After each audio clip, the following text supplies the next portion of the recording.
Ladies and gentlemen, please welcome to the stage a good friend of mine, a very funny guy. Please welcome Cruz.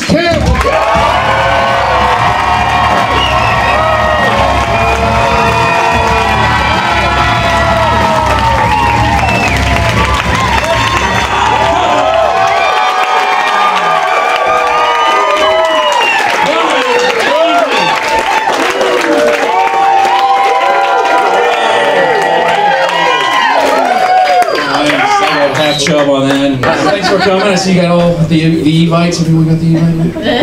Yeah! It's hard. No, I really thank you guys for showing up. It's a hard thing to get people to come to a show.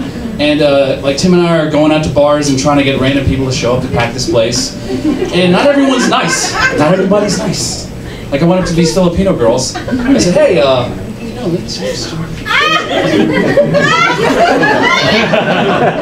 guys want to come to a comedy show? And she goes, get away, chink. I was like, no, I get that a lot, but my name is Cruz. So if you want to come to a show, I don't like comedy. Yeah, I can tell, that's why I want you to come to a show. Thank you. And so it's fine. I mean, the no is fine, but what was that? Is that necessary? Like, it's not like I said, hey, will you close your eyes and open your mouth and play a game with me? I just want you to laugh. People take life so seriously. And you know, it's like, am I rapey? Sometimes, but like, so like, it's kind of ridiculous because she's the 12th girl I would have raped in that club. I could have locked the whole place down, and by the time I'm my 6th girl, her and the other 6 would have figured out a way out. So you're safe. We're all safe most of the time. And we just take life seriously. Like I took life seriously most of my life, and now I was really good at it. I don't want to be good at it anymore, so I goof around a lot. Earlier this week, I was on my way to therapy in the elevator. Perfect time. And the elevator's packed, right? And we hit the 4th floor. Doors open. Everyone looks around. Some people go. I'm so angry, but I'm just gonna. You know what that means. So everyone's looking around, no one gets out, and the door's closed. So I look around and say, who the fuck pressed for?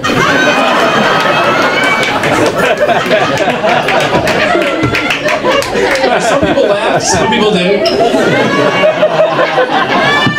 That's okay, you know, I mean, that's how life works. Not everyone's gonna like me, and that's how I found my tribe, baby. Just trying to find people who want to laugh and play. Like I'm going to my house, walking, and this guy's parallel parking his car, and he nudges the car just like this much.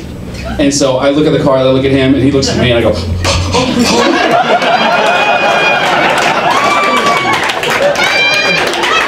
I'm gonna tell him. I say it that softly, so it's clearly a joke. He gets out of his car, doesn't even finish parking his car. He gets out, he's like, dude, what's your problem, man? What's your problem? What's my problem? Yeah, dude, what's the matter, fool? Oh, what's the matter with me? I got like this back pain.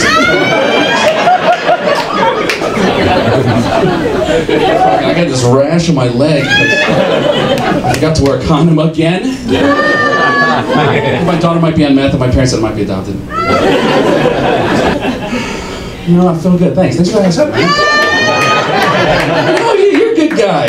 You saw that I was, you just came and talked to me. Hey, you finished parking your car. Keep it up. And it's nice to see that crazy look in their face. Like, I don't want to hurt anyone's feelings. I just want to interrupt the machine, you know, enough.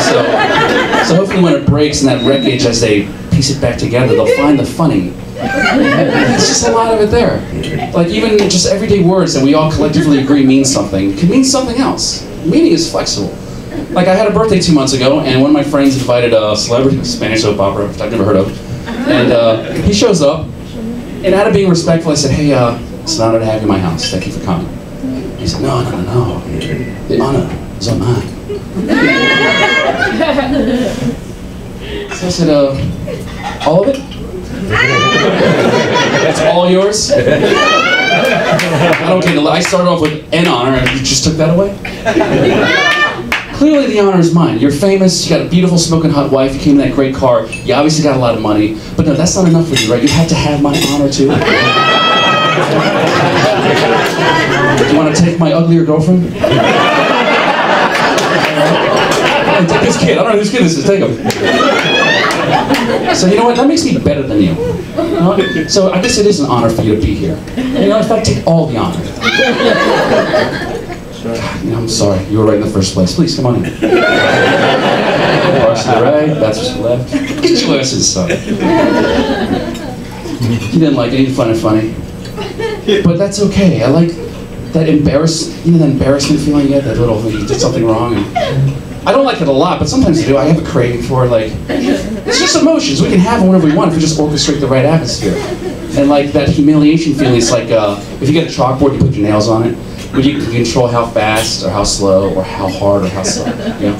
Just to the point where you get that tingling feeling which just goes, I like it. That's what like embarrassment is. You know? It doesn't have the same stink like it used to. But I don't know. I think I started off wrong. Like my people, I come from a race of people who excel at taking life seriously. And it's down to the language, like the Koreans have a saying, it's as popular as thank you or hello, and that's sugoheta, which whenever you do something really good or you succeed or you work, you know, you achieve something, they say sugoheta, which literally means you suffered. Good job.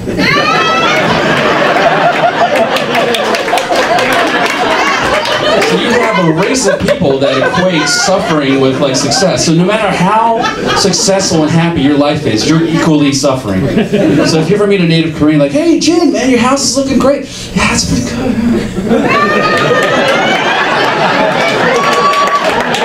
Yeah, kids are all healthy, they're going to Ivy League. Yeah, they're so smart.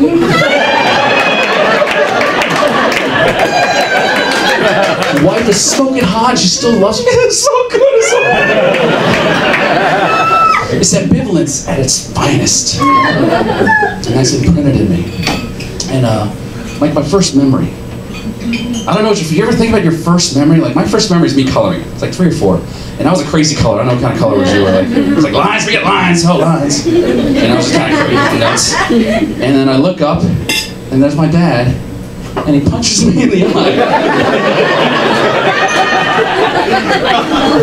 that was my welcome to Earth moment. You know, like, switched on. And my tour guide was my father. He's like, welcome to life.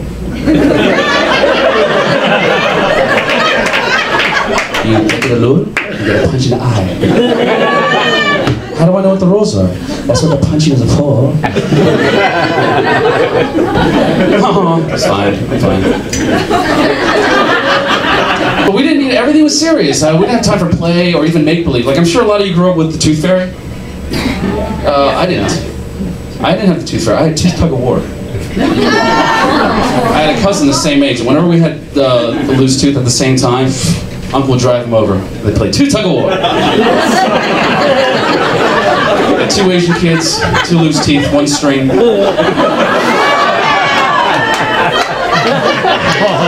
uncle and my father had a can of beer in one hand and a rolled up newspaper in the other. My mother's in the kitchen just chopping vegetables, like something. And it wasn't ever that bad, as bad as, you know, but what I remember was awful. Because like he would try to put that tooth lasso on me. And he was like, just do it. And if I refuse, he'd just give me a little tap on the face. He'd be like, come on. But what I remember is it was like the scene out of The Deer Hunter. The Russian roulette scene. He was trying to put that tooth lasso on me. I'm like, no, I don't want to do it. Bow! I don't want to do it. Bow! Bow! And my cousins are like, come on, man, you just do it, you do it. Yeah, all we needed was like 5 Vietnamese guys that are all sweaty, just going,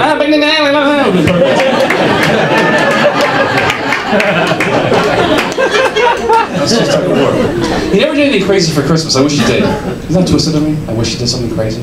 Like I imagine him like dressed up as Santa, like, hey, see my daddy that, but what do you like? I want a G.I. Joe helicopter, the Dragonfly, and the Cobra, his tank. Oh, no.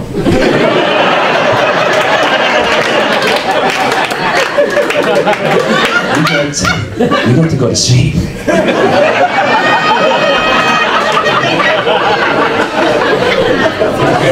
totally see him doing that. The craziest thing my dad actually did is when I was 12. I got D's on my report card. Oh my God, D on report card day? Holy shit. Like, it's terrifying. 4 times a year where I just shit myself every... And I don't know how you got your report card. I had to hand deliver mine and have it signed. Sometimes in my blood. And so I always waited till he was eating dinner. And almost done, because whenever he chased me around, he'd crank up, slow him down a little bit.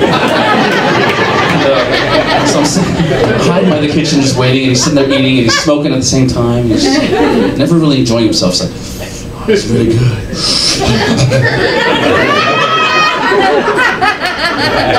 Dad, I got my report card today. Bye. And so in Korean custom, you have to give it with 2 hands. So you don't have a hand that can block.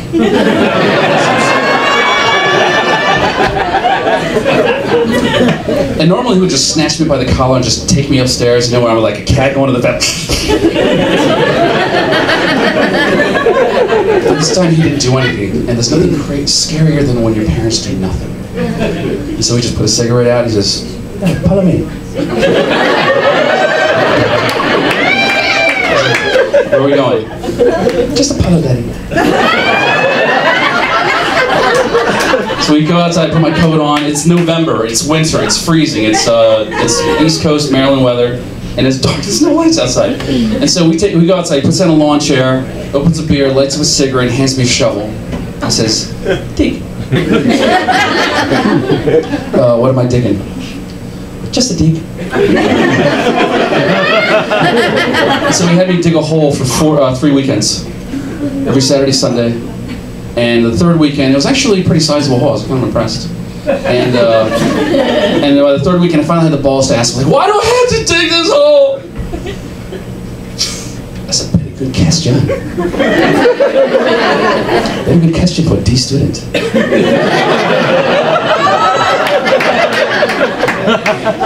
Yeah, you know. You got a D, okay? Not just a 1, you got a poor D. If all you get a D, it's all you can do. Just a dig a ditch, okay? You want it inside, you get an A, okay? A is for it's a woman side.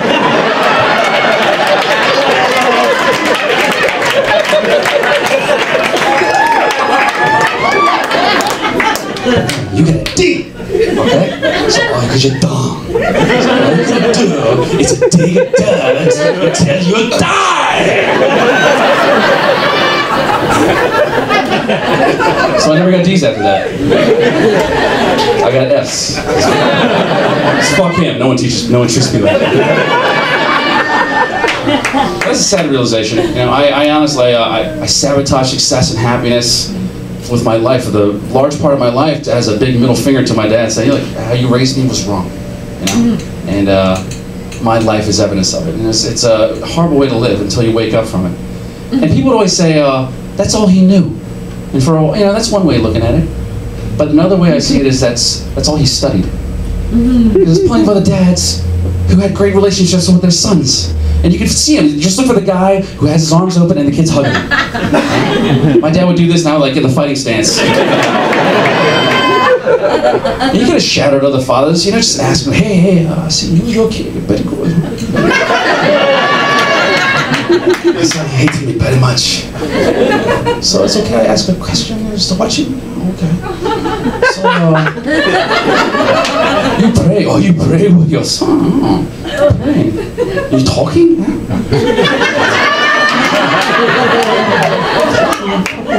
So, when you get angry, you just punch him in the face? No.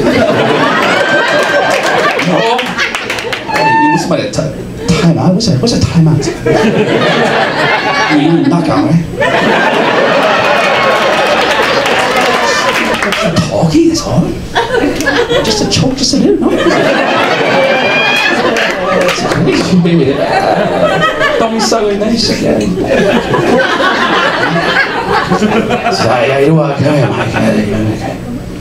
Daddy, sorry. Daddy gonna talking to you more, okay? So, hug Daddy. Hug Daddy. I know you're stupid. Daddy Daddy, love you so much.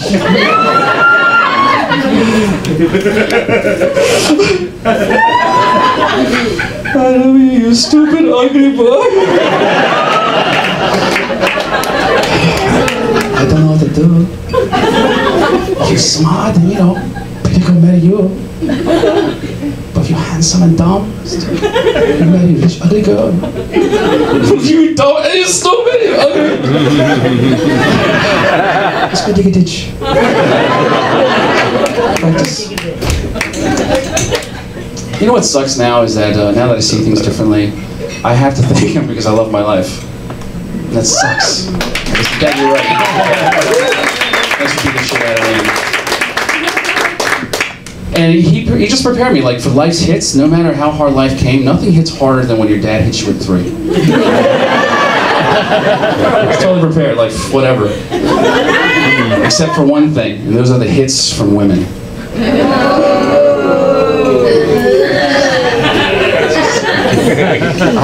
God, that was a rough obstacle course, man, all those women. Like my first girlfriend, amazing girl. She was kind, she was beautiful, she was tender, and she loved the hell out of me, I don't know why. She was tender, yeah, she's tender. Sometimes a guy wants to be held. But I always rejected her because I had this program, like, look, if someone loves you, they also have to hate you. So she was always trying to hug me, spend time, like, get away, what's wrong with you? Don't you know you're better than me? What are you doing with me? Just breaking her heart, rejecting her all the time, and finally she just broke up with me, naturally. And shattered me. And that's when I first drunk dialed. That's horrible. Like, I don't know about your drunk dials, I was drunk and lonely and horny, and I had her number, I was like, oh my God. And this is actually back in the 90s, so there's no cell phone, so it's more like a landline or some fucking payphone on the bar. And we're dialing her number, and the voice in my head's like, all right, so be cool and just tell her you miss her. Like, why are you leaving your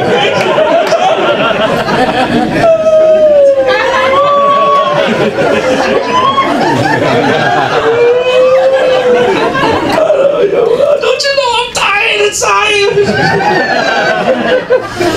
Hello? And then I figured, and I vowed never to be that pathetic again. I found a way out, so I'm going to share this with you guys. I don't know if it works with women, but I know it works with men. So the next time you want to drunk dial someone, just go to your car or a bathroom or somewhere alone and just jerk off. Just that weak guy who has no spine and all the pathetic, just fucking out beast. Just drain that shit. And then pick up the phone and see what happens. Hey. Are you guys still delivering? I want a large pizza and let's get some sausage and meatballs, some bacon. Let's get some extra cheese on there, and I'll just throw some razor blades in there too, because I'm dying inside. Yes, cash.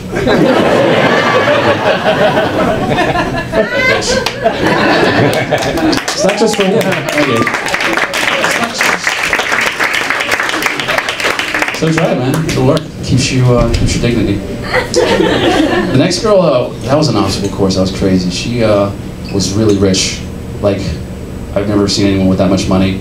I didn't know etiquette. I just felt like a peasant with her. And she was never happy with me. She was always trying to change me. And always be like, hey, I thought about you today, and your job sucks, and you gotta get a better job. I thought about you today, your wardrobe is, we gotta get you a wardrobe. I thought about you, and your friends are horrible, you gotta lose your friends. I think about you all the time, why don't you ever think about me? Because I like you. Why don't you think about you? All these changes, I like you just the way you are. Well, just think about me once in a while. All right, fine. And I can't improve her, she's great, there's nothing to criticize her about except for being a nagging. But what I did for her was that I did think about her, and she was always asking me to manscape, because, it's for her, and it's not going to suck itself, so. This is like 1995. You know, there was no internet. There was no YouTube channel to refer. There was no online blogging site where I could, hey, have you manscaped? I had to wing it. You know, so I didn't know what I was doing. So I'm in the bathroom. I got a mirror on the floor. I got flashlights duct taped around like spotlights.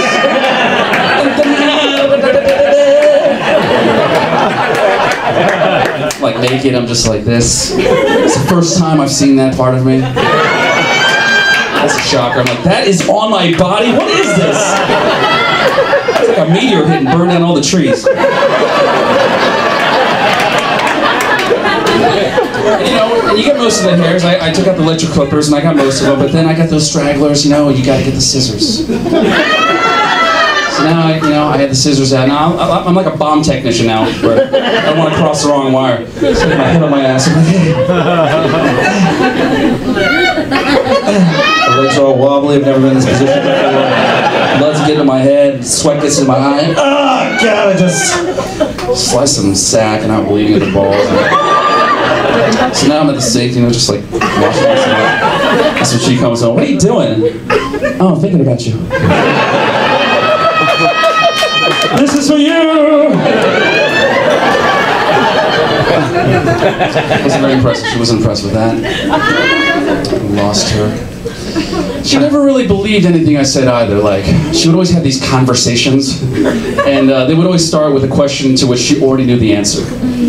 So when I was thinking we're having a conversation, she's having a game of Texas Hold'em. She's just asking away, just trying to read my tells.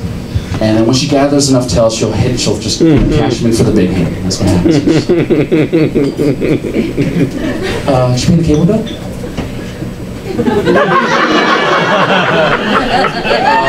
Yeah.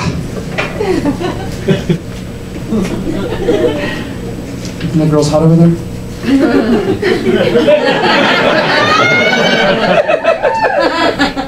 No.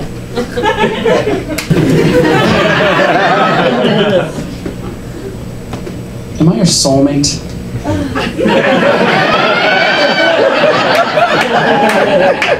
I fool, man. You deserve better than me, so I'm gonna...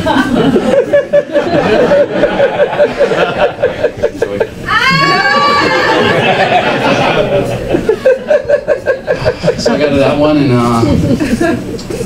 the most challenging one was this, my 7th girlfriend. Because she was a wildcat in bed, and she was one of those model slash dancers. And sex was great. I mean, she one of her favorite positions was from behind, which is one of mine. That's and a lot of girlfriends have been offended by that, thinking it's demeaning or whatever, but it's not. It's, you know, you're in the perfect position. Your head is turned away from us because we don't want you to see.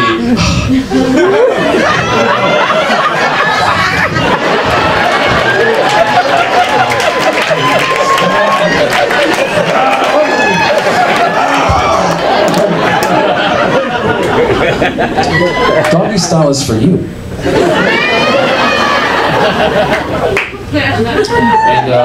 And she would love sometimes for me to come in her face, which is romantic for a guy.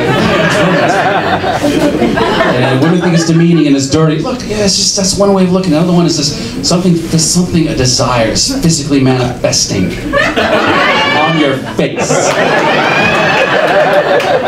That is honest. That's honesty. That is primal. That's art. You're a canvas, you know? So when we do it, it's like, you know, Picasso. No, kiss me, you're gonna ruin it.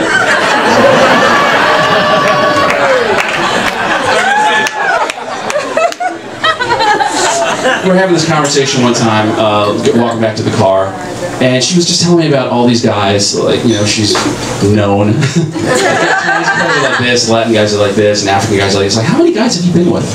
And so she just stops abruptly and says, do you really want to know? I really want to know now. Well, just guess. Guess.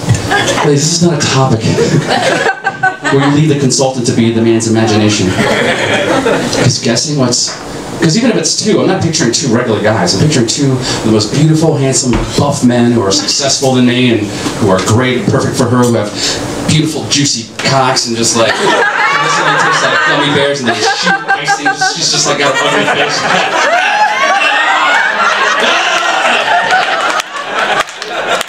That's what guessing does for a man. So what, 10, 20, 30, 40? You guys ever watch The Price is Right? The old one where they had a Swiss guy climbing up the mountain?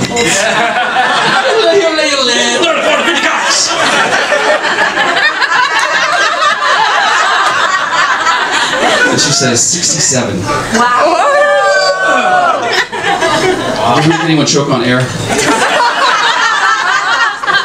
And 67, she didn't even do one of those. 67. It's like so specific, like how does she know? I imagine she has like a journal with like the dates and the names and the descriptions of all the cocks she's ever had. That's right, you know, summer 2005, cock number 52. Little crooked smelled like soup.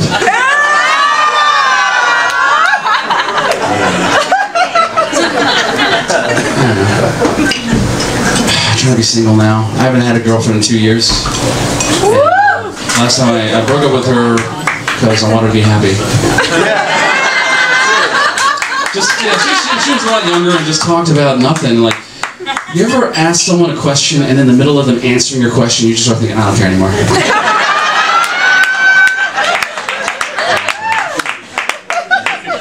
And she had something I hadn't seen since the 90s. She had one of the hairiest bushes I've ever seen. And she was militant, like she's like, eat it, eat it!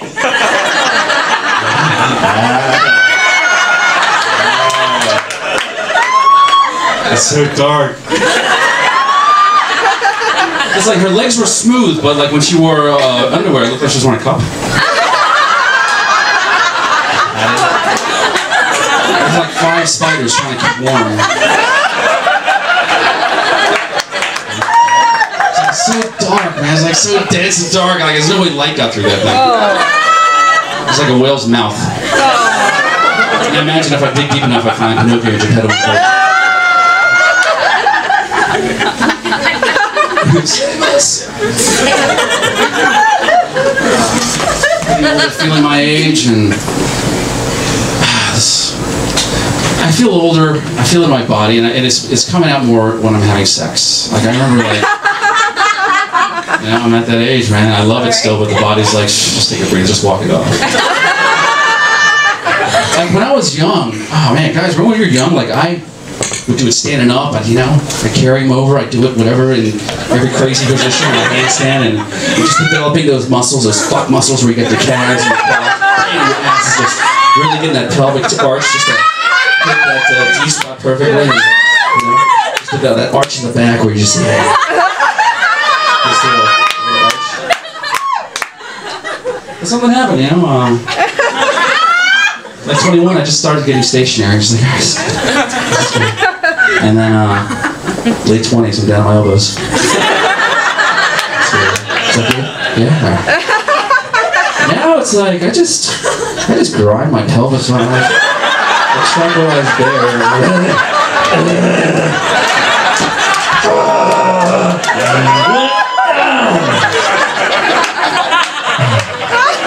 I'm sorry.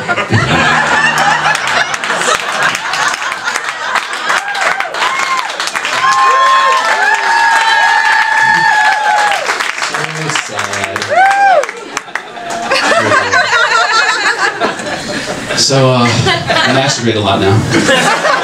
Just spare the ladies. And I can't even do that anymore. Like porn, I watch... Have you watched porn lately? It's not the same porn that I grew up with. It's like they're so mean to women. Like, suck it, bitch! And the women are making the worst noises ever. Choking sounds as mascara. So I'm just watching the screen like, leave her alone, she doesn't like it!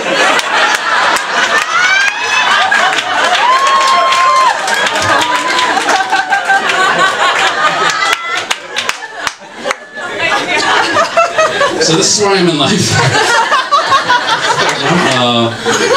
Just trying to work on my character. I'm finally at a place where I like myself, and my character really is my life's long work. It's my masterpiece, and it's still a work in progress. And looking back at everything, I realize a few things I want to share on my journey, and that is that life is flexible. It's meaning. It's about meaning, and meaning is flexible. It can mean whatever. You know, it's like a math equation. 1 + 3 it always equals 4. Your event, your interpretation, and how you feel, and how you see it. I can look back at those girls and think what I used to think, which is they're stupid, they were naggy, they were elitists, and I feel bitterness and hatred and anger and regret. But I can't change the event, but now that I see them, like, they really work hard, they love me. And they just wanted me to be a better guy, they wanted better for themselves, so they challenged me, and they did, they inspired me to be better. And now that negative feeling is gone, it's just gone. I love them, I appreciate them, I want to, you know, contact them and have sex with them, break up their marriages.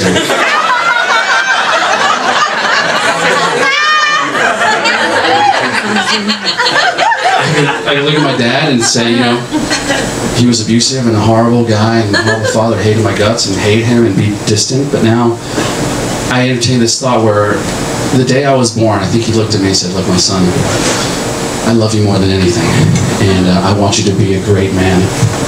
I don't know how to be a great man, so I don't know how to teach you. So what I do excel in is being an asshole. So I'm going to be the biggest asshole of your life. So much so that you don't ever want to be like me. And it's going to mean that we're not close, and you might hate my guts, but if it means you being better than me, then that's fine. That's how much I love you. And that makes me feel amazing about my dad. I want to call him up and give him a hug. Still punch him in the fucking face for that.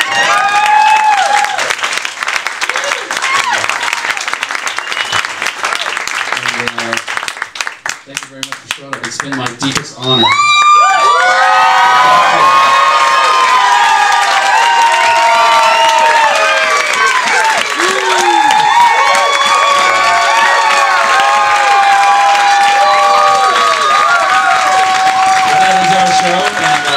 Thank you so much for coming out. Thank you to Nicola, Tim Malone, Dave Smith, Josh Ferguson, Dave Sweeney, and Alex Kenny, my manager, and more. Thank all of you. Also, Tammy, that was my first Tammy, everyone. We did it!